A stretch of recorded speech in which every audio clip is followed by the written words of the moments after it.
From papyrus scrolls, drums and horns, to mobile phones and 3G networks, the way in which we as human beings communicate with each other is far different from civilizations of the past and will only continue to transform as the drive to push the limits of technology increases. Though we are indeed connected more globally through technological advancement than our ancestors, have we in turn lost some of the most basic human communication skills? Generation C, C standing for connected, collaborative, creative, and communicative, are those born in the new millennium who see technology as part of their birthplace because they have never known a life without it, as opposed to my parents, who were born in the post-World War II baby boom generation, and Generation X to a certain extent, who are still trying to adapt in a rapidly changing world where information, people, and entertainment is either the click of a mouse or the swipe of a finger away. In 1985, 340,000 people in the United States were cell phone subscribers. By 1995, that number ballooned to 33 million. And in 2005 to 207 million. Almost 10 years later, the upward trend in cell phone subscribers in America has increased to 327 million. But not only have the costs, powers, and capabilities of cell phones changed over the last 30 years, how we use, view, and engage with them has also changed. Is this the only way I can get through? Nomophobia, the fear of being without a mobile device, has become a growing trend not just among preteens and adolescents, but for the older crowd as well. A recent Pew Research study examining cell phone and smartphone ownership demographics found that as of January 2014, 90% of American adults own a cell phone, 58% of them being considered smart. Of the many statistics and findings in this study, a few stand out, giving the most credence to the newest phobia. 67% of cell phone owners admit to checking for alerts, messages, or calls, even when their phone is not ringing or vibrating. 44% of cell phone owners admit to having slept with their phone next to their bed to make sure they did not miss calls, messages, or other updates during the night. And 29% describe their cell phone as something they could not live without. Cell phones have taken the world by storm and have connected us in ways that were unimaginable 100, 50, even 30 years ago. But in turn, they have indeed changed how we interact socially. Walk down a busy street or a crowded college campus, and you might notice more people with faces glued to the screen of their cell phone, rather than engaging with others around them. Something Scott Campbell, Associate Professor of Communication Studies at the University of Michigan, calls telecocooning. Being in the moment and engaged with the current situation in front of us is losing the battle with having the ability to be anywhere you want, except in the moment. In this day and age, most, if not all of us, have experienced what is called present absences, which is the individual's presence in a social setting changing regardless of their physical presence. The individual is only half present. As an example, when a cell phone rings, the attention of this individual is drawn away from the current situation, and more times than not, that person will answer that call or text without hesitation, according to research.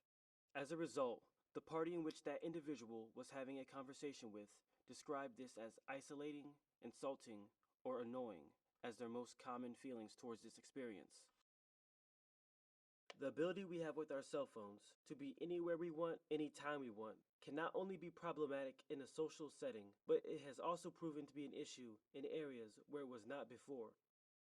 In classrooms, teachers have not only had to adapt to changing curriculum standards over the years, they've also had to adapt to a changing generation whose lives revolve around their phones.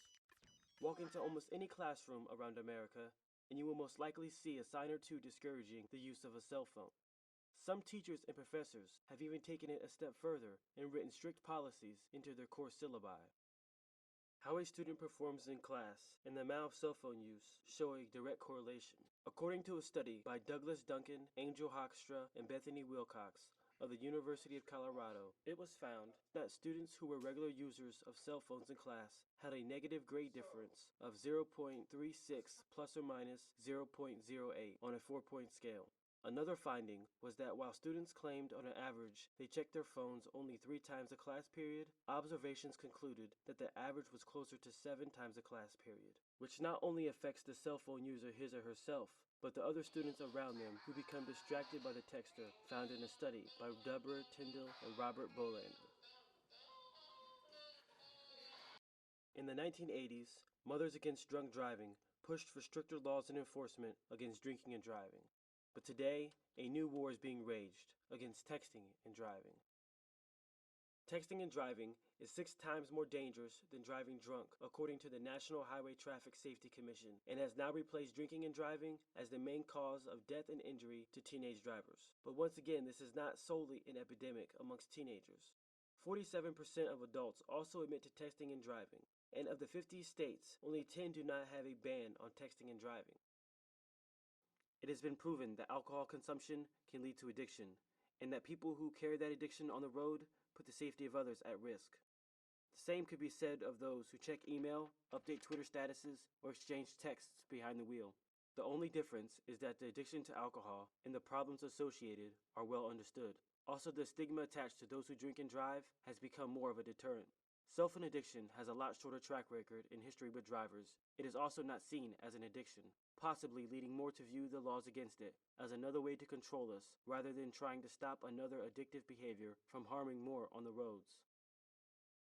Although a vast majority of people are active and sometimes overactive users of cell phones, a small minority is on the outside looking in, trying to figure out the people with devices in hand and eyes locked on a screen.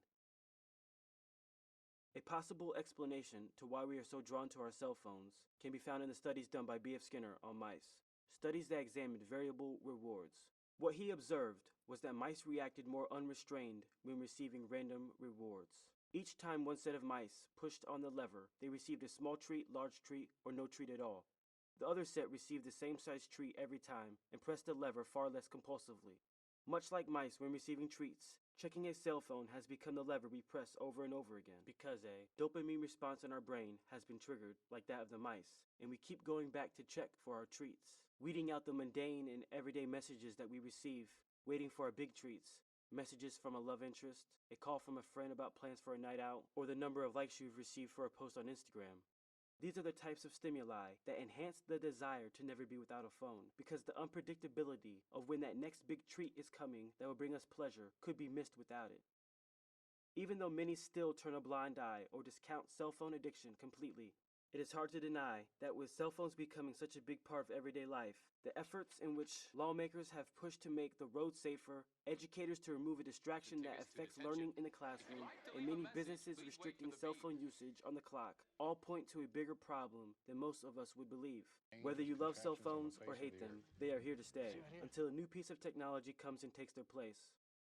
When rotary telephones were in their heyday, the only option of talking on a phone in public was at a payphone, and even then this was not a very mobile option. The norms for many growing up in a cell phoneless world, when it came to phones, were most likely established by parents. When you could and could not use the phone, how long you were allowed to use the phone, and other rules of that nature. But at one point, even the landline telephone was a new piece of technology that norms had to be established for. Seemingly, overnight the landline telephone has become obsolete, and cell phones went from the pockets of a minority to the majority, who could now make calls to anybody, anywhere, anytime they so choose, with a device the size of a hand and with the capabilities of a computer. Now the function of a phone is not to make calls, rather to entertain us as a cure for the mundane.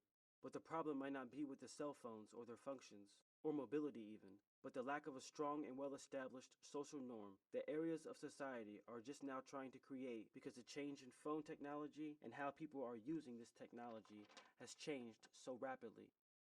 Society has had to play catch-up in regards to establishing new norms for appropriate cell phone behavior after many of the actions, such as using phones in class, business meetings, or at dinner that were once taboo, have become the norm. There won't be any PSAs this day and age teaching cell phone etiquette, and maybe there should be, because parents are just as addicted to cell phones as their kids. Kids who learn norms through observation and direction of parents.